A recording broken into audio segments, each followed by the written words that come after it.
Merci donc, voici l'instant causerie matinale avec nos invités qui sont déjà sur place. Abdelkader Achirou, journaliste à ESA TV, bonjour. Bonjour chers confrères, bonjour aux amis téléspectateurs qui nous suivent en ce moment. Très bien. Sylvain Etchou, journaliste, bonjour. Bonjour Théodule, bonjour Kader, bonjour à tous. Très bien. Nous aurons Serge Adalao, directeur de publication par intérim, rédacteur en chef du matinal qui va nous rejoindre d'ici là. Premier sujet abordé aujourd'hui, vous savez, le gouvernement, du fait du Covid-19, a mis en place un portail sur Internet qui permettra désormais à tous les candidats aux différents examens de s'informer par rapport à leurs résultats. Ceci certainement pour éviter les rassemblements, tout ce qui est agglutinement autour des affichages comme on en a l'habitude, comme on le constate aujourd'hui pour toujours limiter la propagation de cette maladie. Le gouvernement donc a mis en place cette plateforme dénommée e-Résultats qui est déjà en service. C'est donc là le premier sujet, Abdelkader Achirou, plateforme e-Résultats. Désormais, les résultats seront consultés sur Internet, non plus aller dans les centres de composition, les centres de résultats et tout, ou c'est-à-dire la traditionnelle manière de communiquer les résultats. Je crois que la mise en place de la plateforme e-Résultats, selon moi, est une initiative salvatrice et même intelligente. Parce que vous savez que depuis l'avènement de cette pandémie un peu partout dans le monde, chaque gouvernement réfléchit en fonction des enjeux qui se présentent à lui, de la stratégie de riposte contre cette vilaine maladie. Et donc, vous savez que il y a coronavirus, certes, mais depuis un certain temps, beaucoup de pays que nous prenons comme exemple, même où ils ont un taux de contamination plus élevé que le nôtre, le nombre de décès est même plus de 100 fois ce que nous avons ici, ont décidé depuis un certain temps de reprendre le cours de la vie normale avec le respect de certaines dispositions qui sont incluses dans les gestes barrières. Et donc, il était important que le gouvernement puisse évaluer certaines stratégies pour ne pas qu'il y ait quand même certaine propagation du virus à l'échelle nationale. Et donc, c'est pour cela qu'on a décidé de mettre en place cette plateforme parce que n'oubliez pas que pendant longtemps, lorsqu'il y a un examen, tout le monde va traîner son doigt sur les tableaux d'affichage. Ouais. Tout le monde s'agglutine, surtout les premières heures, tout le monde s'agglutine pour voir ce qui se passe. Et dès qu'il y a un porteur qui est là, qu'il soit sain ou pas, c'est déjà un vecteur de propagation du virus. Et donc, désormais, cela nous grandit davantage, non seulement. Dans un premier temps, nous allons au concert des nations où tout est numérisé, mais également nous permettons aux citoyens d'être beaucoup plus en sécurité sur le plan sanitaire. Et je crois que pour moi, c'est une prouesse. Ça permettra aussi aux enfants qui doublent leurs parents en échouant, en allant dire aux parents qui ne sont pas instruits que non, ils sont admis. Ça permettra aux parents aussi de loin de pouvoir demander à des frères aussi consulter. Ça permet aussi à tout le monde de pouvoir consulter à distance et de savoir qui sont les admis ou pas. Je crois que ça facilite beaucoup de choses. Ça permet une certaine transparence et beaucoup d'autres choses. Je crois que pour ma part, il n'y a pas véritablement péril à la demeure. C'est une initiative, comme je l'ai dit, salvatrice tout à l'heure, et véritablement intelligente. Il s'agit non seulement de la publication des résultats des examens, mais également des concours. Donc, pour moi, c'est aussi très bon parce que ça nous permettra également, nous, en tant que professionnels des médias, de pouvoir avoir accès très rapidement quand même à certaines informations, ce qui nous faciliterait également l'accomplissement de notre tâche républicaine. Très bien. Sylvain Etchou. Oui, je crois que, vous savez, au Bénin, depuis un certain moment, il y a un ministère dédié au secteur du numérique. Il y a le ministère de l'économie numérique et de la digitalisation.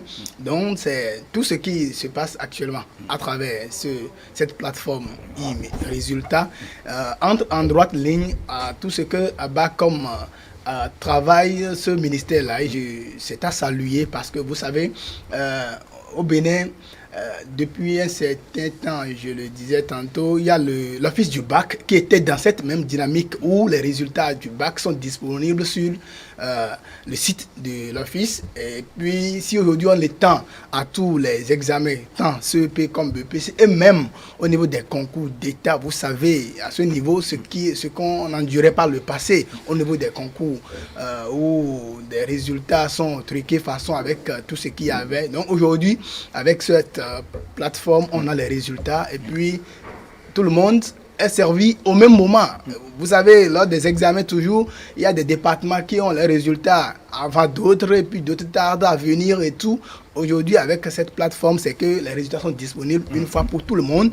Et puis, il y a un travail de lutte contre la propagation du virus de l'heure qui est également à saluer à travers cette initiative où, avec cette plateforme, on n'a plus à aller se ruer vers les centres de composition avec les centres dédiés à ces résultats. Donc, c'est toute activité qui entre en droite ligne de la modernisation de notre système éducatif. Parce que c'est aussi ça la chose.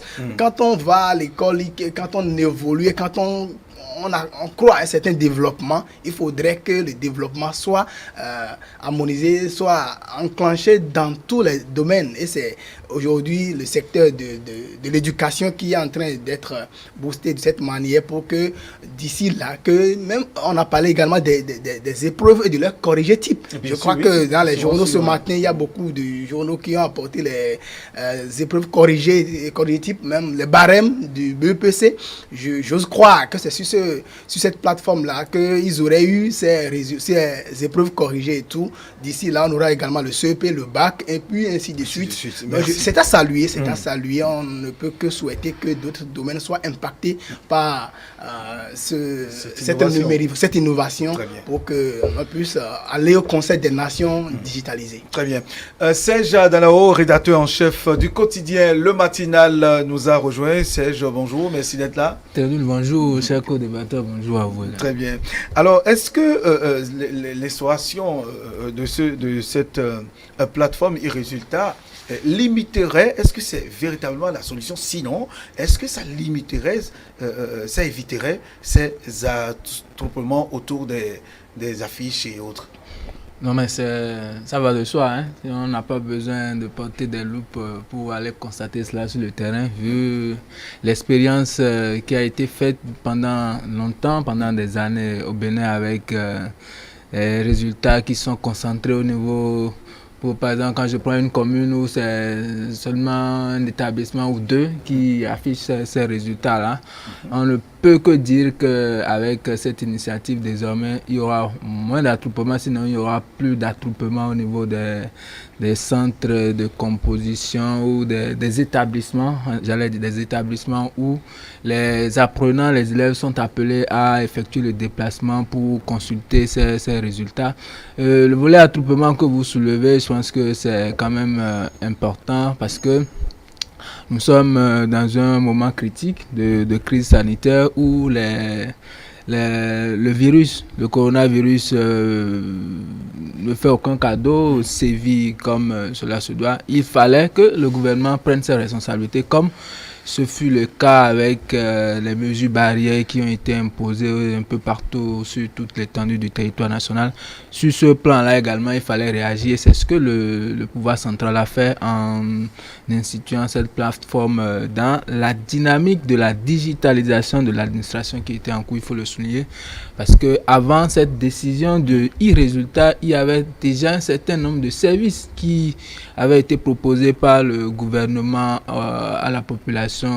E-service, e-learning, voilà, au niveau de l'université, toujours dans la dynamique de limiter la propagation du coronavirus beaucoup plus récemment et de façon générale le processus de digitalisation qui est en cours depuis un bon moment dans notre pays. Donc l'initiative, comme le disait mes confrères tout à l'heure, elle est à saluer avec ce volet attroupement sur lequel vous avez insisté tout à l'heure qui va constituer une plus-value à la réforme. Il va falloir désormais que les étudiants, enfin les élèves qui n'étaient pas habitués à l'outil informatique puissent s'approprier cet outil-là. Parce que j'ai cru... Est-ce qu'il y en a aujourd'hui qui ne sont pas habitués, même ceux qui sont dans les collèges, j'ai lu, petit garçon de la 6e année, 5e année primaire, maîtrise mieux. J'ai appris lors du lancement que... Il y a la possibilité de recevoir ces résultats dans sa boîte mail.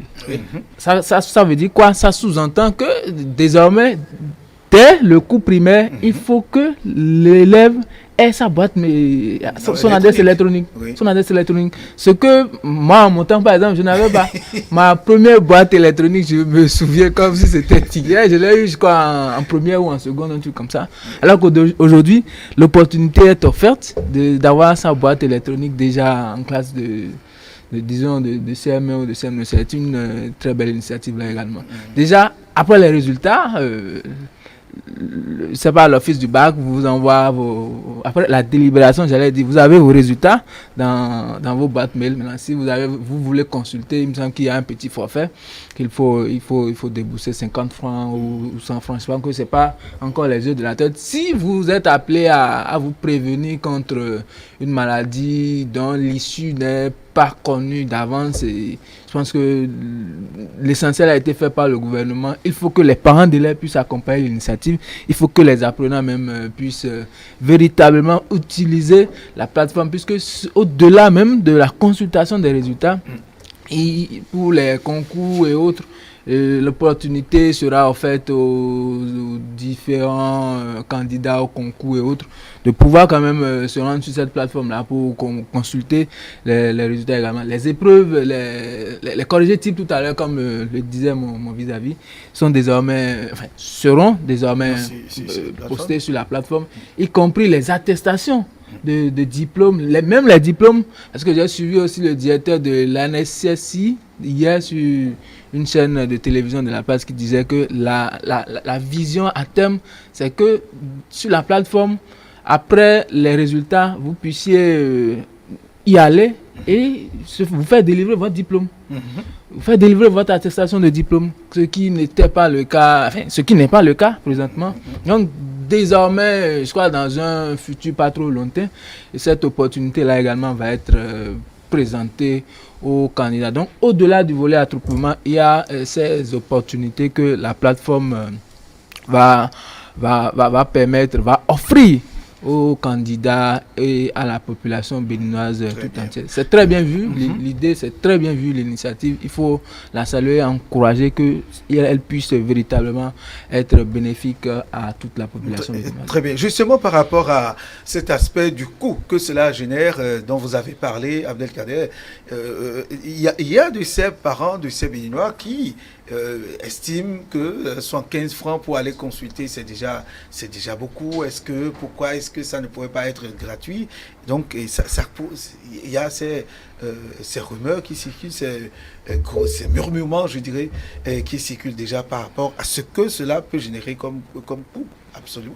Je crois que pour se rendre au centre de composition pour consulter son résultat, on dépensera plus de 115 francs. Je crois également que il arrive des moments où les élèves ou les apprenants ou les candidats font 2 fois, 3 fois les allers-retours pour aller consulter un résultat. En dehors de cela également, il faut noter que le gouvernement a déjà rendu gratuit la consultation de plusieurs autres plateformes. Selon moi, si pour l'instant cette plateforme n'est pas encore gratuite, c'est parce que le gouvernement peut-être n'a pas encore les moyens pour faire cette subvention. Je crois que dans les mois à venir, ou peut-être lors de l'organisation de prochains examens, les prochains concours, que cela sera probablement gratuit. Encore que quand on écoute le prix qui est donné, 115 francs, je crois qu'en tant que Béninois, même jusque ceux que nous estimons qui font partie des couches les plus défavorisées, démunies, 115 francs pour consulter un résultat à un moment donné, vu le désir irrésistible de vouloir savoir ce qui en est, aucun parent d'élève qui a eu à payer une contribution pour son enfant, même si c'est une contribution subventionnée dans une école publique, a eu à payer les fournitures scolaires, a eu à nourrir ce candidat tout au long de l'année scolaire, a eu à payer tous les frais qui concourent à la mise dans un confort pour l'apprenant, pour avoir des résultats. Ça ne pourrait pas poser un problème quand même à ce parent de pouvoir débourser 115 francs CFA pour le faire. Il faut noter que, comme l'a évoqué tout à l'heure Serge, le gouvernement actuel est dans une démarche pédagogique, parce que vous n'êtes pas sans savoir qu'au Bénin, il y a eu la visite de la présidence d'Estonie, qui est quand même une référence en matière de digitalisation, qui est venue un tant soit peu pour essayer un peu permettre au Bénin aussi avoir une expérience dans le domaine.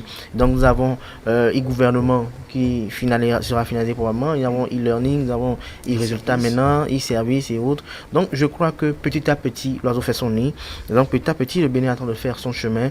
Donc nous ne devons pas avoir d'inquiétude. Si nous prenons pour la plupart du temps les nations comme la Chine comme exemple, nous oublions de nous rappeler dans l'histoire qu'il fut des générations qui se sont sacrifiées pour que ceux d'aujourd'hui puissent vivre dans un certain confort et jouir de cette dignité et honorabilité. Donc je crois que ce qu'on nous demande, c'est quelques sacrifices que nous devons faire.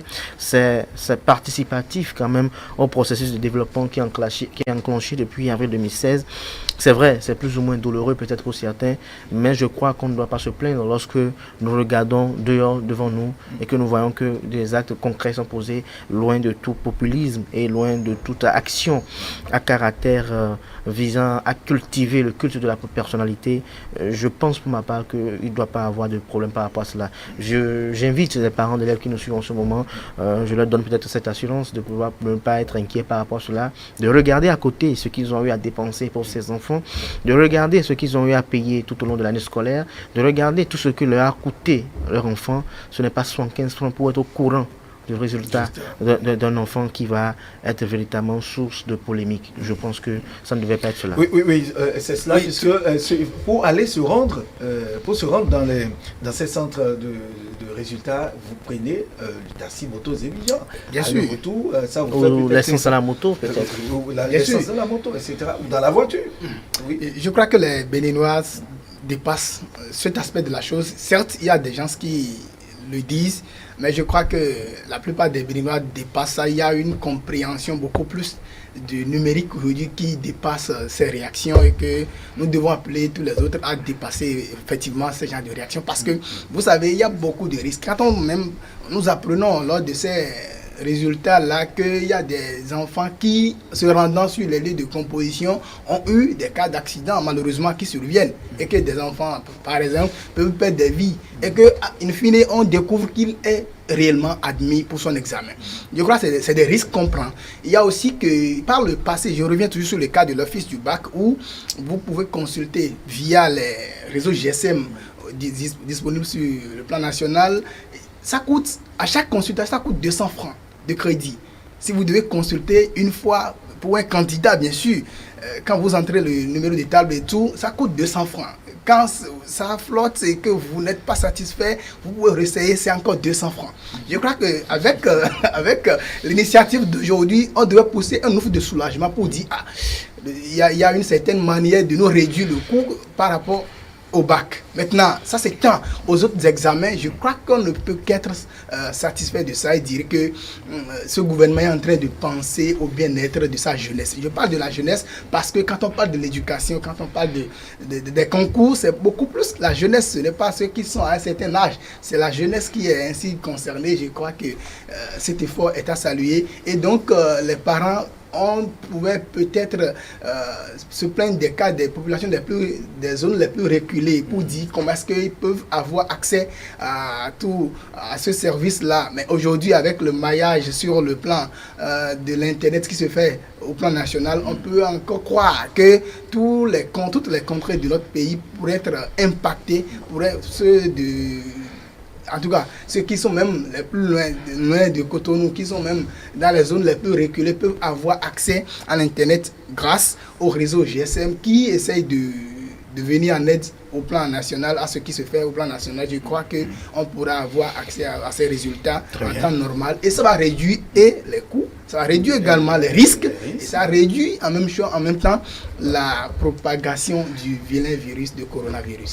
Serge a une réaction par rapport à ça? Oui, 50, 75, 100 francs, je pense que ce n'est pas encore les yeux de la tête. Hein.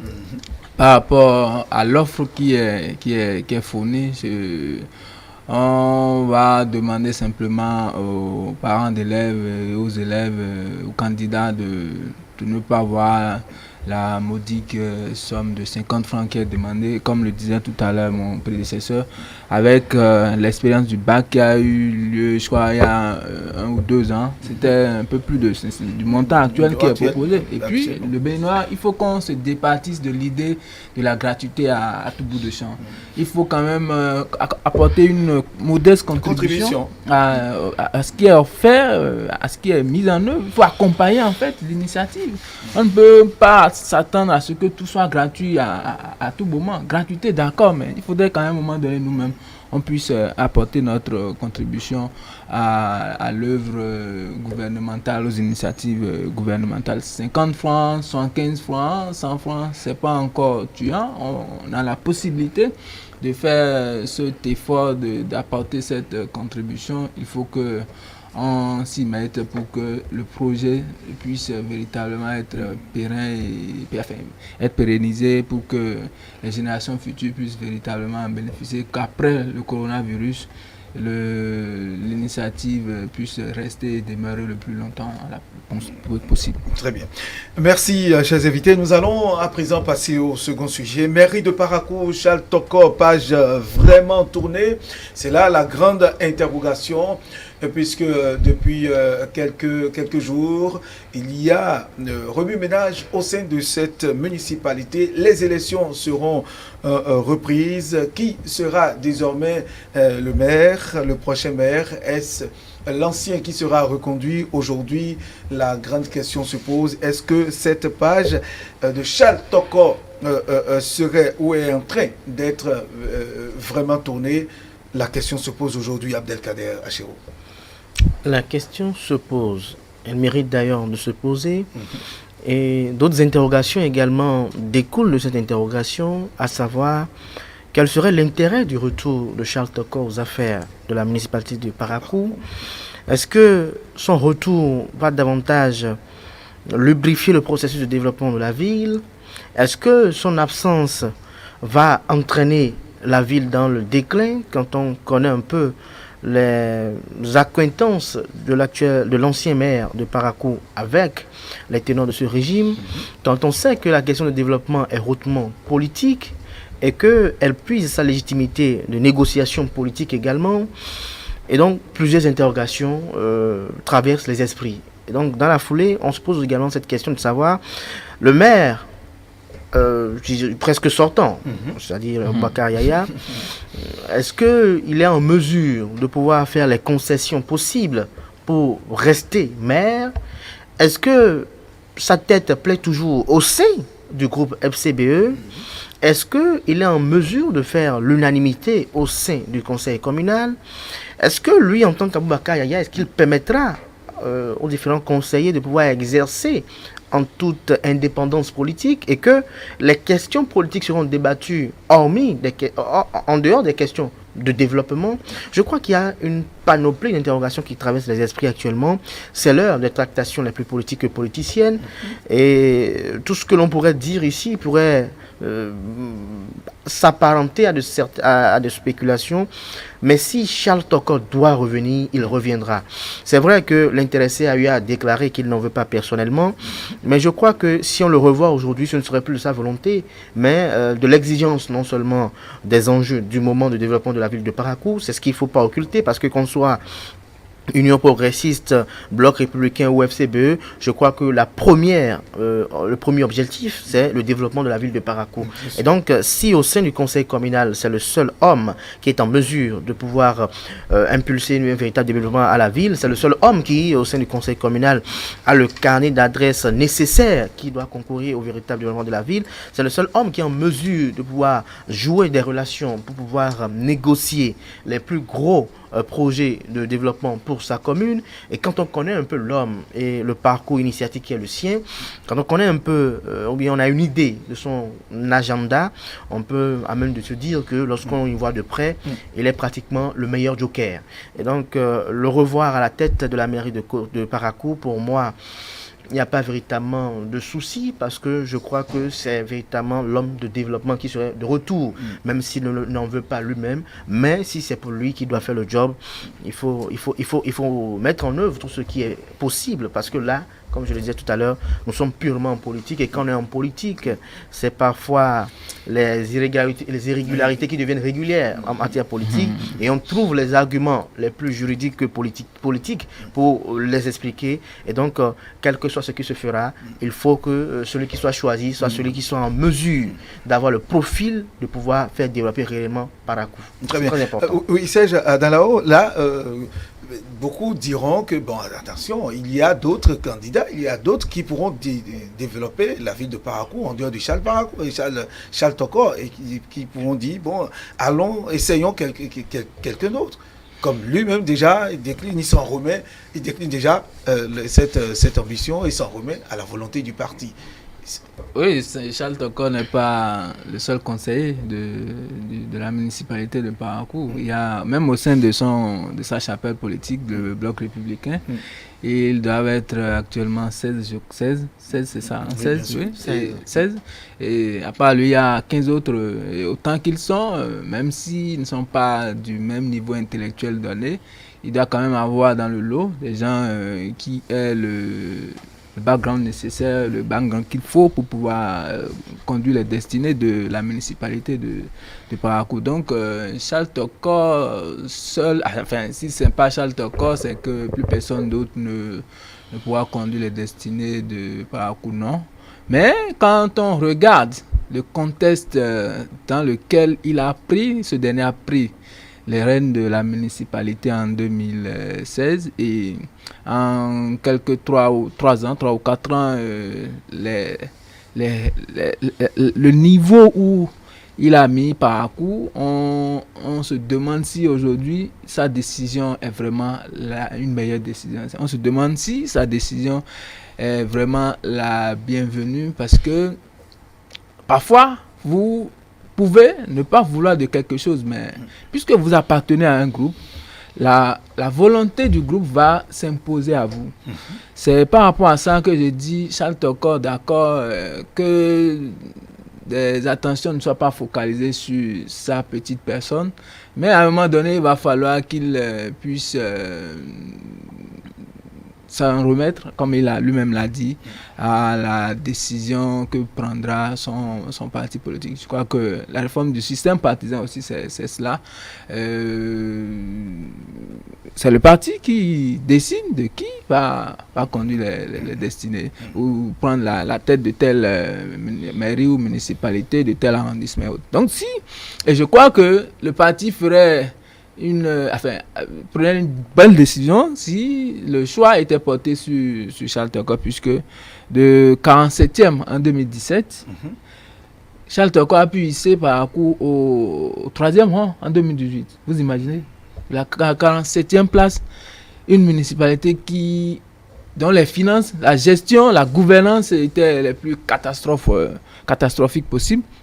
Vous essayez de ramener cette commune-là à la 3e place. Je pense que c'est quand même un signal très fort, c'est un signe qui devrait quand même être pris en compte par les conseillers. Je crois que c'est pour ça que beaucoup de conseillers se réfèrent à Charles Tokor aujourd'hui pour lui dire, au regard de l'enjeu, au regard du contexte qui est le nôtre actuellement, il y a quelque chose qui est fait et qu'il va falloir poursuivre. Il va falloir que tu reprennes, que tu reviennes à la tête de la mairie. C'est vrai qu'il dit qu'il n'en veut pas, mais il n'est pas formel, il n'est pas catégorique dans sa décision. Et lui-même, il a émis des bémols.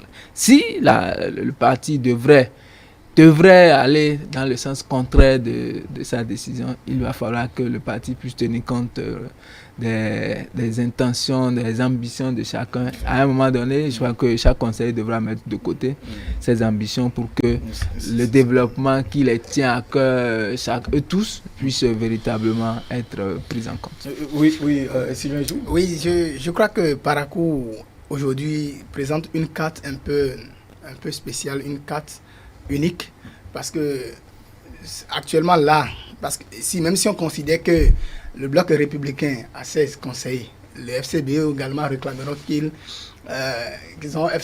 ont 16 conseillers, et que là-dessus, est-ce que le bloc républicain présentera un candidat, les FCBE présenteront également un candidat et que à l'issue de quelle élection on pourra, parce que ce qu'on a pu régulariser, qui s'est passé sur toutes les municipalités ou même les communes ordinaires, c'est que le parti majoritaire sort gagnant, présente le maire. Aujourd'hui, à Parakou, il n'y a plus de parti majoritaire. Voilà. Donc, et dans ce cas, l'UP avec ses 4 conseillers qui pourront faire la différence. La différence. Voilà que avec jusque-là, il n'y a pas de possible coalition avec les FCBE, avec les partis qui sont dans la dynamique du gouvernement, notamment l'UP et le Bloc républicain.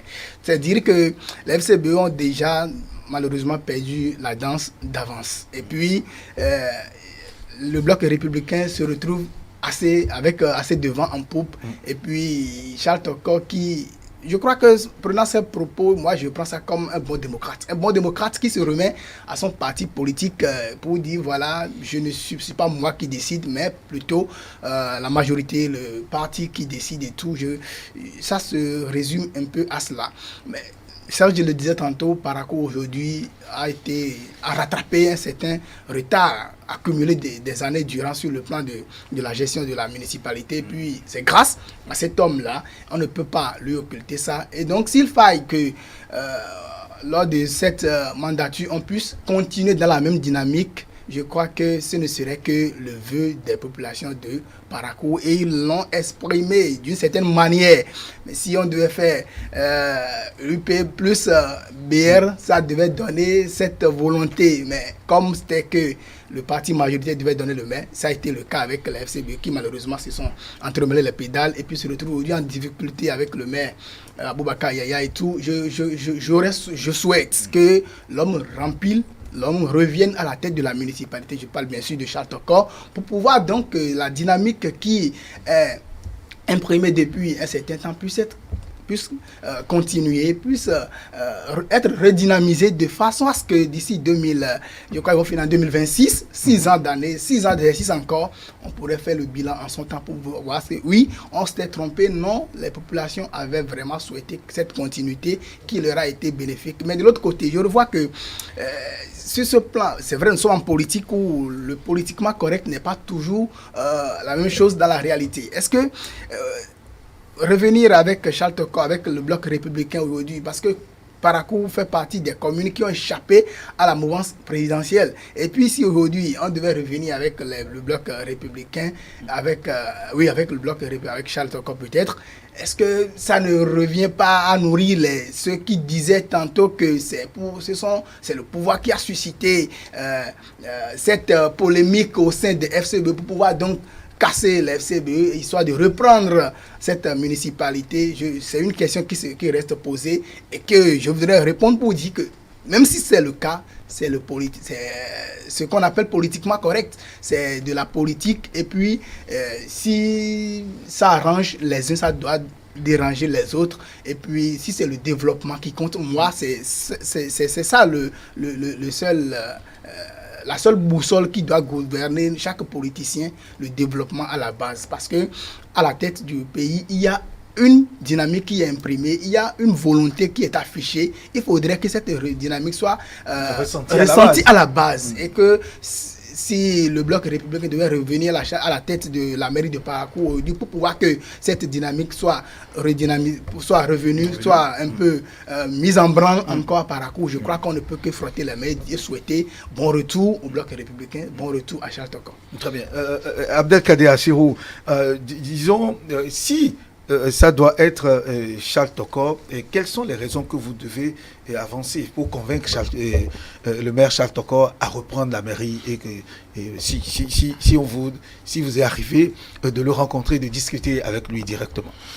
Est-ce que j'aurais moi à le convaincre ou c'est le président Ablaye Tchani qui va le convaincre de reprendre le gouvernail?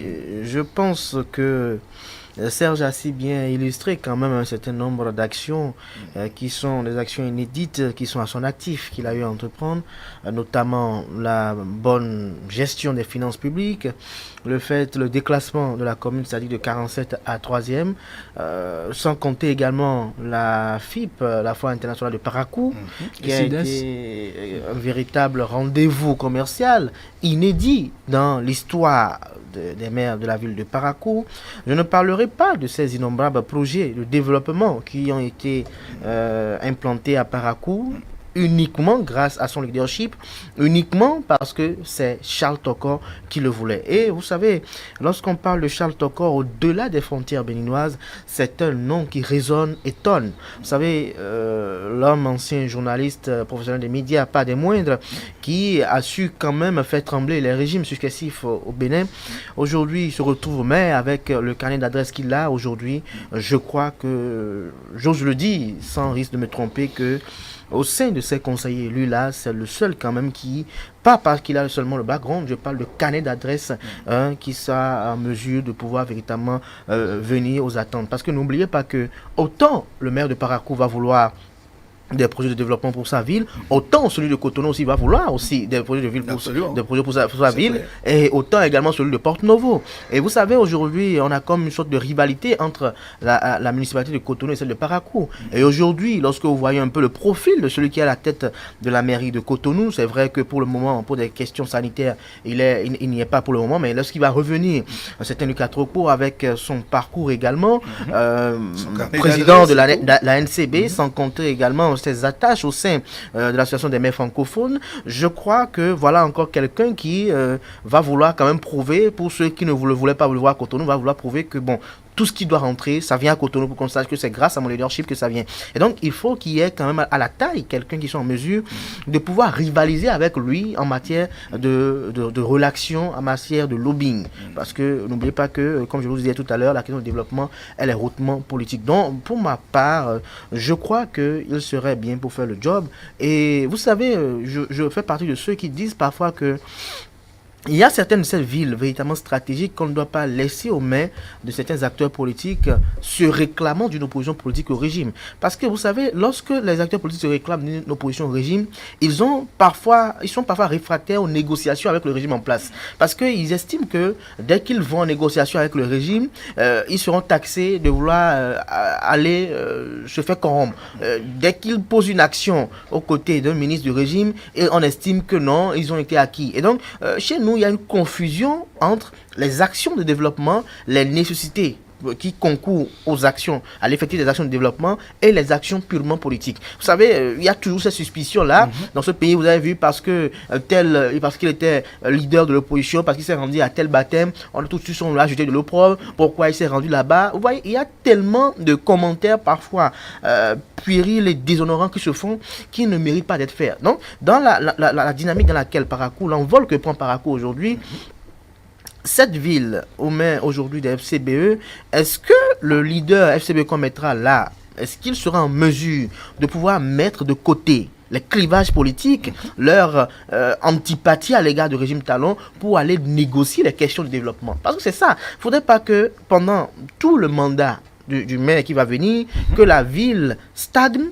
parce que le maire ne sera pas en bonne odeur de sainteté avec le régime, parce que le maire, se réclamant de l'opposition, ne veut pas aller vers le régime négocié et estime que parce qu'il est maire, il doit rester voter dans son fauteuil et que tout doit lui venir, et parce que tout ne lui vient pas, donc tout de suite, le régime ne veut pas développer sa commune. Alors que ailleurs, même les maires de la mouvance courent dans tous les sens pour aller négocier, pour aller travailler, mais si le maire reste là pour les questions politiques, et que c'est beaucoup plus la préparation des joutes prochaines, c'est beaucoup plus la préparation psychologique à la suscitation d'une alternance en 2021 qui est son souci, je crois que tout de suite ce ne serait pas fait. Parce qu'il ne faut pas oublier que le contexte aujourd'hui a changé. Nous n'avons plus à la tête de nos mairies des maires hautement politiques, mais beaucoup plus ancrés dans les actions de développement, ce qui n'était pas le cas par le passé, parce que nous avons des maires qui étaient beaucoup plus dans les actions politiques, et quelques rares fois, lorsqu'il y a des projets gouvernementaux ou peut-être des fonds qu'ils reçoivent, avec la multiplicité de comptes qu'ils avaient à leur possibilité par le passé, où ils en extrayaient un peu et autres, il y a de l'argent aussi pour organiser ce qu'ils voulaient faire et autres, pour agiter un peu les populations à coups de billets de banque, pour, je dirais, quémander leur sympathie. Aujourd'hui, on veut des maires qui soient beaucoup plus actifs sur le terrain de développement. Et donc, moi, mon interrogation aujourd'hui, c'est que je pose la question à tous les conseillers, toutes tendances confondues, lorsqu'ils vont lever ce manteau-là de je suis UP, je suis BR, je suis FCBE, qui se posent eux-mêmes devant le miroir, devant le tribunal de leur conscience, de savoir au sein de nous aujourd'hui qui a véritablement le carnet d'adresse d'être maire de Parakou. Parce que la question d'aujourd'hui, c'est vrai, Charles Tokon l'a dit, il n'en veut plus personnellement. La question de l'enjeu d'aujourd'hui, ce n'est plus je veux être maire, c'est plus qui veut être maire. Encore qu'ils doivent savoir que ce pourquoi ils accouraient vers le fauteuil avant n'existe plus. Voilà. Les avantages faramineux qu'ils avaient par le passé n'existent plus. Désormais, c'est un et un unique compte, donc ils n'ont plus la possibilité d'avoir plusieurs ordinateurs sur des comptes auxiliaires secondaires.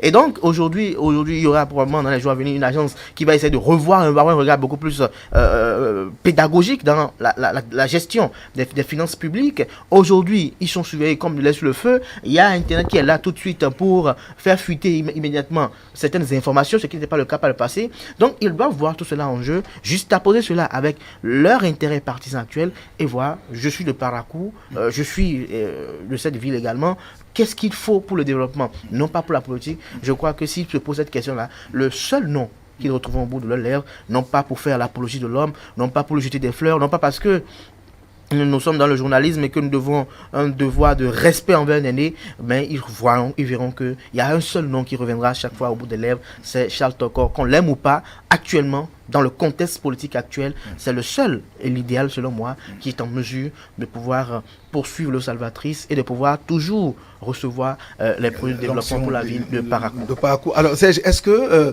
aujourd'hui, tel que ça se présente, si nous prenons le cas de la mairie de Parakou, est-ce qu'il peut avoir une résistance par rapport au pouvoir central, au regard du développement que vient de nous faire Abdelkader Achiro par rapport à la gestion de nos municipalités? Résistance par rapport à quoi?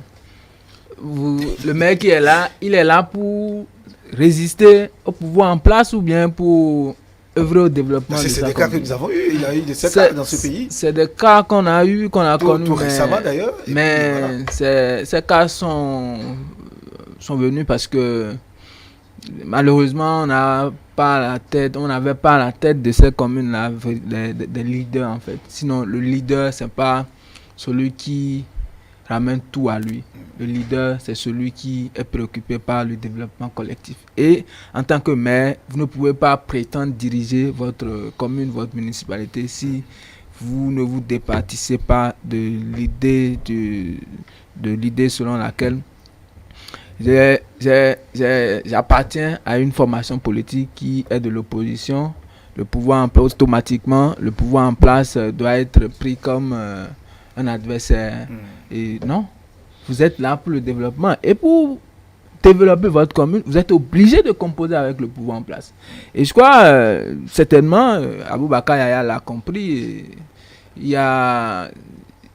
Récemment, ça ne doit pas encore faire 2 ou 3 semaines, il était à Cotonou et il a rencontré un certain nombre de personnalités.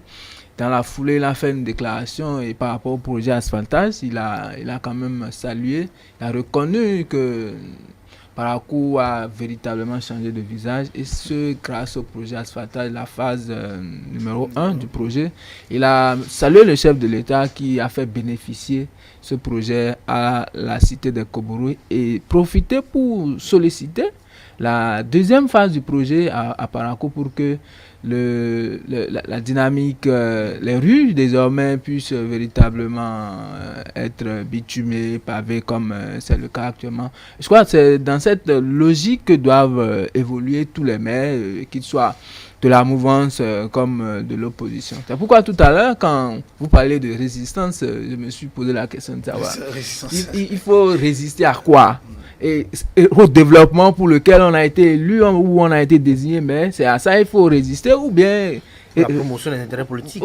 Pour la promotion des intérêts politiques. Et je crois que le choix devrait être fait sans toute réflexion, enfin sans réfléchir. Le choix devrait être fait, c'est le développement de la commune, de la localité pour laquelle on a été élu ou désigné. Et par rapport à ça... Parakou aujourd'hui, le meilleur profil, le profil idéal, il est là, même si il faut discuter. Je crois que c'est ce qui est en cours, les discussions. Il faut que l'autre apporte ses arguments, il faut que moi-même je puisse faire valoir mes arguments. Et c'est dans cet ensemble d'arguments que la meilleure décision sera prise pour le développement de Parakou. Oui, Sylvain. Oui, je voudrais revenir un peu sur ce qui pourrait convaincre pour que le choix soit Charles Toko. Parlant bien sûr de son bilan. Il y a eu, à Parakou, quand Charles Toko venait, il y a eu une lutte implacable contre le retard au service que l'homme avait enclenché en son temps et qui véritablement a payé, où il n'y a pas de retard au service. En dehors de ça, il avait insisté, il y avait des jours dédiés à Parakou pour que tout le conseil communal, les agents et tout le monde soient en tenue traditionnelle. Une fois, pour pouvoir donc booster le Made in Bénin et ajouter un peu à la fois de Parakou initié par lui-même maire, quand vous prenez son habillement aujourd'hui, c'est du tradit. Effectivement. Voilà, je voulais apporter cette donc il y a beaucoup de faits que l'homme a laissés, il y a beaucoup d'empreintes que l'homme a laissées à Parakou qui aujourd'hui bavardent, parle en sa faveur plus que les mots qu'on aurait utilisés pour le défendre. Et là-dessus, la ville de Parakou n'est que dans cette attente, à mon avis. Certes, je ne suis pas de là-bas, mais je crois que la ville aujourd'hui n'est que dans cette attente. Revoir à la tête de la municipalité l'homme, et que quand Kader parlait tout à l'heure de l'odeur de sainteté avec le pouvoir en place, il n'y a pas photo. On a eu par le passé le cas, je ne trahis aucun secret lorsque je cite le cas de Cotonou, où sous un régime ici, il y avait une certaine rivalité entre le pouvoir et la municipalité, ce qui a mis Cotonou entre parenthèses pendant des années. Et est-ce qu'on va encore souhaiter un tel schéma pour une ville comme la ville de Parakou, qui a déjà pris son envol de développement? Je crois non. Et là-dessus, on ne peut que souhaiter aujourd'hui le retour de l'homme. Le retour de l'homme, pas pour faire mal à un parti qui se réclame de l'opposition. Qui aurait perdu peut-être les rênes. Voilà. Mais ce qui est sûr, c'est que ce parti, jusqu'ici, contrôle certaines mairies de notre pays. Et là-dessus, on va souhaiter que même ces mairies qui sont contrôlées par la FCB aujourd'hui soient un peu dans la dynamique du développement, que le parti politique qu'ils auraient dans leur tête soit appelé le parti du développement de notre localité, pour que ce ne soit plus nous devons faire telle action pour montrer que telle ville a été beaucoup plus choisie au détriment de notre ville parce que nous sommes de l'opposition et tout. Non, mais plutôt faire des actions. Charles Toko l'a fait, et beaucoup sur la toile ça a pilulé, où des gens ont commencé par taxer. Voilà, c'est un appel de pied. Voilà ce qu'on disait. L'FCB ne sait, ce clan de FCB n'est pas l'FCB vrai et tout. On ne va plus aujourd'hui aller à cette école-là. Nous devons nous rendre à l'école du développement. Et l'école du développement aujourd'hui au Bénin, ce n'est que le savoir négocier, le leader, être leader. Parce que le leader, quand il va en négociation avec la bonne gouvernance avec son opposant, le leader se départit de sa chapelle politique et puis pense au développement, regarde les concessions à faire, regarde ce qui a intérêt de sa population et puis outrepasse même parfois l'idéologie politique qui l'avait amené au pouvoir, histoire que, parce qu'en son temps, on ne peut que s'appuyer sur son bilan pour pouvoir lui remettre le fauteuil ou pas. Et là-dessus, Parakou est aujourd'hui appelé à revenir sur la base, sur le chemin du développement. Certes, je ne dis pas qu'avec le maire Aboubakar, ce ne serait pas le développement, mais nous savons que nous sommes dans un pays où, quand on dit on est opposant, nous n'avons pas encore la culture de l'opposant au Bénin, on n'a pas encore ça, on ne peut pas souhaiter encore avoir ça au niveau de la tête de la municipalité de Parakou, qui fait partie des villes aujourd'hui qui font une certaine merveille, un certain effort en matière de développement local. Très bien, merci Sylvain. Serge Danao, votre conclusion? C'est déjà la fin. C'est déjà la fin puisque nous sommes à moins de... Je crois que j'aurai l'occasion aussi de conclure. Vous aurez du temps de conclure. Alors, c'est, je crois, la dernière semaine de tractation avant... Enfin, sinon, c'est la dernière semaine pour élire le maire de Parakou. Reprendre l'élection du maire de Parakou.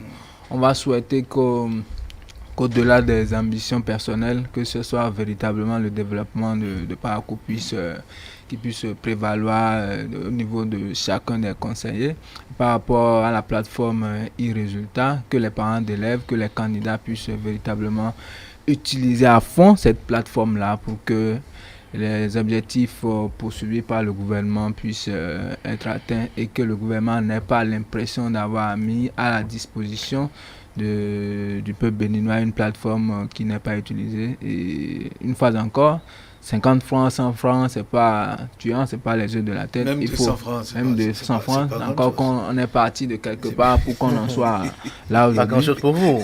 Que les populations utilisent cette plateforme à fond pour véritablement insuffler la dynamique qui a encouragé l'œuvre, l'initiative du gouvernement.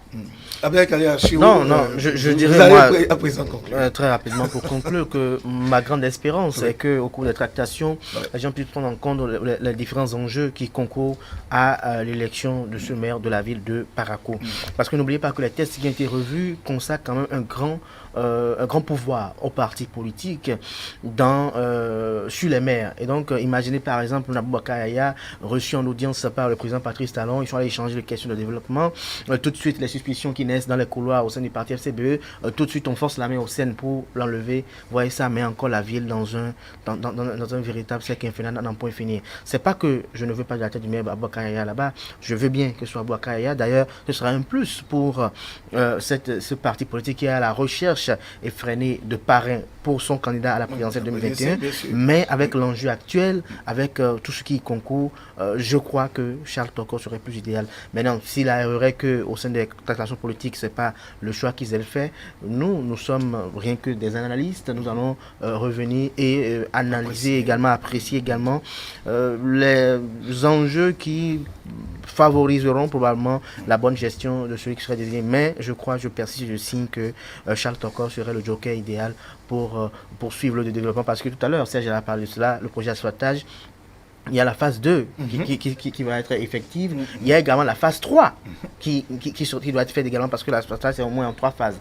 Et donc, si c'est rien que la première phase que les gens ont vue et qui s'extasient, imaginez l'accomplissement des 3 phases, ce que deviendraient nos villes. Donc, je crois qu'il ne faut pas, pour des intérêts politiciens ou politiques, pour des intérêts égoïstes, parce que nous n'avons plus certains intérêts au niveau de certaines choses, parce que nous-mêmes, même en tant que journalistes qui en parlons ici, je ne sais pas si Serge va me démentir, nous en souffrons de ces réformes, diverses réformes entreprises de part et d'autre, mais nous savons que c'est le sacrifice à effectuer pour un temps soit peu voir que notre pays soit au rang de ces nations que nous prenons pour exemple, que nous aimons citer et dans lesquelles nous allons nous rendre, nous recueillir parfois pour passer nos week-ends en bonne compagnie. Donc je crois pour ma part qu'il ne doit pas avoir péril en la demeure. Parce que je finis peut-être sur là. Parce qu'on est à la fin. Donc nous ont envie, généralement envie d'aller dans ce pays-là que je ne vais pas citer, de l'Afrique centrale, où le loyer est très cher, tout est très cher, mais on ne trouve pas que c'est cher là-bas, on ne trouve pas que tous les services sont chers là-bas, mais dès que c'est annoncé au Bénin, c'est cher. Je crois que j'invite les concitoyens à vouloir prendre la mesure de la situation et beaucoup plus à être activés par la question du développement et laisser les politiques régler le problème eux-mêmes, parce que quel que soit ce qui se passe, ils savent toujours se retrouver où se retrouver pour leurs intérêts. Merci à vous, chers invités. Sylvain Hichou, merci d'être là. Serge Dan Lao, merci d'être là. Et puis Abdel Kader, merci pour c'est un plaisir. Merci aussi. Merci. Merci de nous avoir suivis, vous tous qui étiez en notre compagnie depuis 6h30. Le prochain rendez-vous, c'est demain. Très bonne suite des programmes sur ETélé, la télé de l'excellence.